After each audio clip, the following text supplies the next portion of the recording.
Olá! Hoje eu trago para vocês a resenha do livro A Intrusa, de Júlia Lopes de Almeida. A história se passa no Rio de Janeiro, no início do século XIX. Nessa época, o Brasil ele estava fortemente influenciado pela cultura europeia, especialmente pela França. Podemos dizer que esse período era marcado pelos costumes finos, requintados. As pessoas elas tinham um comportamento muito contido, porque isso representava a elegância. Diferente de hoje, em que as pessoas são muito espalhafatosas, ali naquela época, ser espalhafatoso era considerado um ato assim, quase que um pecado. E a obra A Intrusa vai falar de Doutor Argemiro Cláudio de Menezes, um advogado viúvo, bonitão, que atraía a atenção das mulheres, porém ele se recusava a se casar. E por que ele se recusava a se casar novamente? Porque no leito de morte da sua esposa, ele prometeu a ela que não se casaria com outra mulher. Então, ele se mantinha devoto a esse amor, entre aspas. Eu digo entre aspas por quê? Porque o Cláudio, ou melhor, o Argemiro Cláudio de Menezes, eu diria que era uma espécie de viúvo alegre. Dentro de casa, nenhuma mulher entrava, comportamento assim muito educado, olhava para o retrato da sua falecida esposa, devotava amor.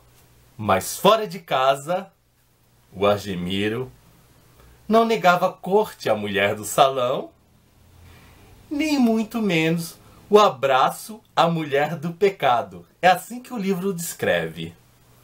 Argemiro também tinha uma filha, uma menina que não morava com ele, mas que vinha visitá-lo de vez em quando.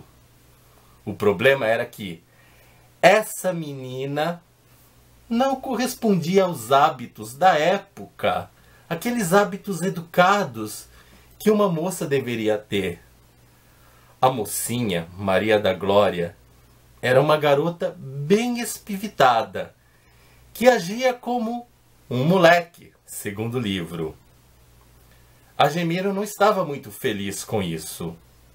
Ele botava a culpa nos sogros que cuidavam dela, especialmente a sogra, que enchia a menina de mimos. Mas apesar dele ver esse erro na sogra, ele docemente chamava a sogra de mamãe. Outro problema de Argemiro. Em sua casa, ele tinha um empregado que devia cuidar da administração do lar. O problema é que o empregado era péssimo nisso. Havia toalhas rasgadas, os gastos da casa eram bem altos. Ele via esse empregado com um comportamento bem folgado. E assim, o que ele criticava na sogra, que era a falta de pulso firme em relação à menina, ele não tinha em relação a esse empregado. Argemiro não tinha nenhum pulso firme. Então, a vida dele não estava ali correspondendo aos padrões da época. Por esse motivo, ele resolve contratar uma governanta e põe um anúncio no jornal. Ao colocar o anúncio no jornal, o Argemiro acreditou que ia chover de mulheres querendo ser governanta de sua casa. Mas isso não ocorreu. Apareceu apenas uma candidata, uma moça meio estranha, que dizia ter 25 anos. Só que o Argemiro não viu nem sequer o rosto dela, pois ela veio para a entrevista com um véu no rosto. Então o Argemiro não sabia se ela era bonita ou se era feia. Ele deduziu que ela seria uma moça feia, mas ele, por incrível que pareça, não teve a preocupação de saber a respeito da aparência. E como só apareceu essa moça, e ele estava meio no desespero, ele a contratou, mas impôs uma condição. Durante o trabalho, ele não poderia se encontrar com ela na casa. Então era assim, se o Argemiro estava na sala, a moça tinha que estar em outro lugar. Ela só podia percorrer todos os ambientes quando ele fosse trabalhar, quando ele estivesse na rua. Quando ele chegava em casa, ele tocava uma campainha e ela tinha que se esconder. Ela tinha que manter a organização da casa, tudo em perfeito estado, e ainda acolher a filha dele quando a menina fosse visitá-lo, dar um bom exemplo para essa menina sem que ele a visse. Então, a moça estava ali trabalhando sem ter contato nenhum com Argemiro. Essa seria a condição. Ela aceitou e depois começou a trabalhar. Ao ver o seu trabalho, sem vê-la, diga-se de passagem, isso é importante frisar, como eu disse, o Argemiro não encontrava ela de jeito nenhum. O Argemiro começou a se encantar, porque a moça deixou a casa organizada, a casa ficava perfumada, o empregado, que se chamava Feliciano, ficou incomodado, ele não despediu Feliciano, deixou ele lá, mas quem mandava, quem governava a casa, era a governanta. Então, o Feliciano ficou incomodado, porque ele já não podia gastar tanto. E a moça, por sua vez, ela deixava assim tudo nos trinques. E o Argemiro começou meio a que se encantar por ela, sem vê-la. Paralelamente a isso, a sua sogra ficou sabendo da existência dessa empregada. E ficou incomodada, porque achou que ela poderia conquistar o coração do seu genro e fazer com que ele não cumprisse a promessa de se manter fiel à sua esposa. A sogra não admitia que o Argemiro pudesse se casar com outra. Ela tinha tanta paixão pela sua filha que, sem conhecer a governanta, que se chamava Alice Galba, ela tinha um ódio profundo por essa mulher e colocou esse ódio no coração da sua neta. Então, quando a neta foi pela primeira vez para a casa do pai, ela maltratou a governanta. Só que aos poucos, a governanta, com o seu jeito respeitoso, o seu jeito delicado, ela foi amansando a menina. E mesmo sem admitir, a sogra percebeu que aquela menina espivitada, mal educada, que tinha os hábitos espalhafatosos, ela estava se acalmando, se tornando uma moça mais decente segundo os padrões da época. Mas a sogra de forma alguma admitia a isso. Outro detalhe da história, como eu disse, o Argemiro era um homem bonito, um bom partido. Havia uma senhora que fazia de tudo para que a sua filha conquistasse o coração do Argemiro. A menina não estava nem aí para o Argemiro, até ela achava ele um pouco mais velho para sua idade. Mas a senhora não deixava de lado essa ideia. E aí nós temos também uma história paralela dentro desse romance. O romance ele se move falando do Argemiro, que se encanta por uma empregada que ele não vê o rosto, que ele não sabe quem é, uma mulher misteriosa. Tem essa história de outra senhora querendo arrumar casamento, e por outro lado tem a sogra que não quer que o Argemiro case-se de jeito nenhum. E tudo isso se desenvolve de uma maneira que torna o livro bem interessante.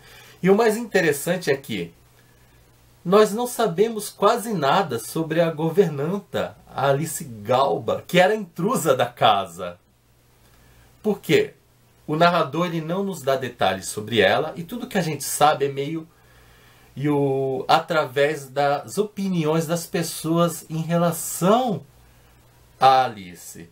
Então, para a menina, a mocinha, a filha do Argemiro, do Argemiro, a Maria, ou melhor, Alice Galba, era uma mulher nem bonita nem feia. Outros achavam ela bonita, outros diziam que ela era feia, mas algo que todo mundo concordava: Alice Galba não era uma mulher vulgar, era uma mulher educada, uma mulher que sabia ler poesias em inglês, ou seja, ela tinha uma educação requintada. Só isso que a gente não sabe.